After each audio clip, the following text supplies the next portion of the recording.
തിരികെ ഞാൻ വരുമെന്ന വാർത്ത കേൾക്കുവാനായി ഗ്രാമം കൊതിക്കാറുണ്ട്. അറബിക്കഥ എന്ന് പറഞ്ഞ സിനിമയിലൊരു പാട്ടുണ്ട്. ഇത് കാലിക്കറ്റ് എയർപോർട്ടിൽ ഇന്നലെ നടന്നൊരു സംഭവമാണ്. ഏതോ ഒരു VIP-യെ കാത്തിരിക്കാൻ വേണ്ടിയിട്ട് നാട്ടിലെ ഗ്രാമപ്രദേശത്തുള്ള ആൺകുട്ടികളും പെൺകുട്ടികളും എല്ലാവരും കൂടി ഒരുമിച്ച് വന്നൊരു സംഗതി എന്താ എന്നറിയാൻ വേണ്ടി കൗതുകത്തോട് കൂടിയിട്ട് ഞാൻ കാത്തുന്നു. ബാക്കി എന്താ സംഭവിച്ചതെന്ന് കണ്ടോളൂ. ഇതെന്താ സംഭവം എന്നറിയാൻ വേണ്ടിയിട്ട് ഇങ്ങനെ അറബിക്കഥയിലെ പാട്ടും അവർ പ്ലേ ചെയ്യുന്നുണ്ട്. കാലിക്കറ്റ് എയർപോർട്ടിൽ ഒരുപാട് ആളുകൾ നാട്ടിലെ കൊടിനിക്കമ്പും അതുപോലെ തന്നെ പൂളക്കിഴങ്ങിൻ്റെ കമ്പൊക്കെ എടുത്തിട്ട് ബോർഡും പോസ്റ്ററുകളൊക്കെ. ആരാണ് VIP എന്നുള്ള രീതിയിൽ കുറേ സമയം ഞാനും അങ്ങനെ കാത്തിരുന്നിട്ട് ഒരാളോട് ചോദിച്ചപ്പോഴേ ഞങ്ങളുടെ പ്രിയപ്പെട്ട കൂട്ടുകാരൻ കിളിനക്കോട്ടുകാരൻ അവൻ വരുന്നുണ്ട്, അവനെ കാത്തിരിക്കുകയാണ് ഞങ്ങൾ. ആൺകുട്ടികളും പെൺകുട്ടികളുമായിട്ട് ഒരു 19 ആളുകൾ അങ്ങനെ കാത്തിരിക്കുകയാണ്. എന്നാൽ പിന്നെ ഈ പഹേനൊന്ന് കാണണമല്ലോ.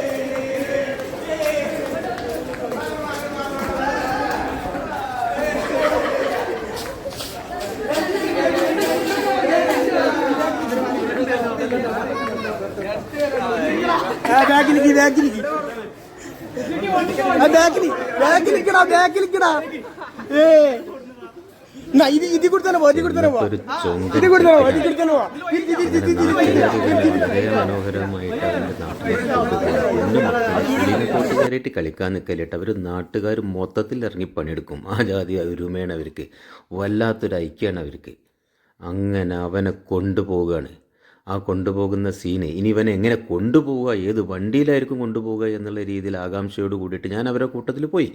അവിടെ ചെന്ന് നോക്കിയപ്പോൾ അവനെ കൊണ്ടുപോകുന്ന വണ്ടി കണ്ടിട്ട് ഞാൻ അന്തം വിട്ടു പോയി. ഇത്രക്കും മനോഹരമായിട്ട് അവൻ ഏത് വണ്ടിയിലാണ് ഇരിക്കണമെന്ന് നിങ്ങൾ ഗസ് ചെയ്യുന്നുണ്ടാവും. പക്ഷെ നിങ്ങൾക്ക് ഒരിക്കലും പിടികിട്ടില്ല എൻ്റെ പൊന്നുമക്കളെ. കാലിക്കറ്റ് വിമാനത്താവളത്തിൽ ഒരു പക്ഷേ ഇങ്ങനെയുള്ള ഒരു വരവേൽപ്പ് ആദ്യമായിട്ടായിരിക്കും ഈ കിളിനക്കോട്ടുകാരൻ്റെ മുത്തിന് കിട്ടിയിട്ടുള്ളത്. പിക്കപ്പിലാണ് മക്കളെ അവനെ കൊണ്ടുപോകുന്നത്. ശരിക്കും നല്ലൊരു DJ മ്യൂസിക്കൊക്കെ ഇട്ട് കൊടുക്കണമായിരുന്നു. അയ്യോ, കാലിക്കറ്റ് എയർപോർട്ടിലെ ഉദ്യോഗസ്ഥന്മാരെന്നെ ആകെ അത്ഭുതപ്പെട്ടു. എന്താ ഈ കുട്ടികളോട് പറയാന്നുള്ളത്. എന്നാലും കിളിനക്കോട്ടുകാരുടെ നാടിൻ്റെ ഐക്യം, നല്ലൊരു ഫുട്ബോൾ ടീമിനെ അവർക്കുണ്ട് കേട്ടോ. അവരെ വെല്ലാൻ ഒരു പക്ഷേ മലപ്പുറം ജില്ലയിൽ വേറൊരു ദേശക്കാരുണ്ടാവുമെന്ന് എനിക്ക് തോന്നുന്നില്ല. നല്ലത്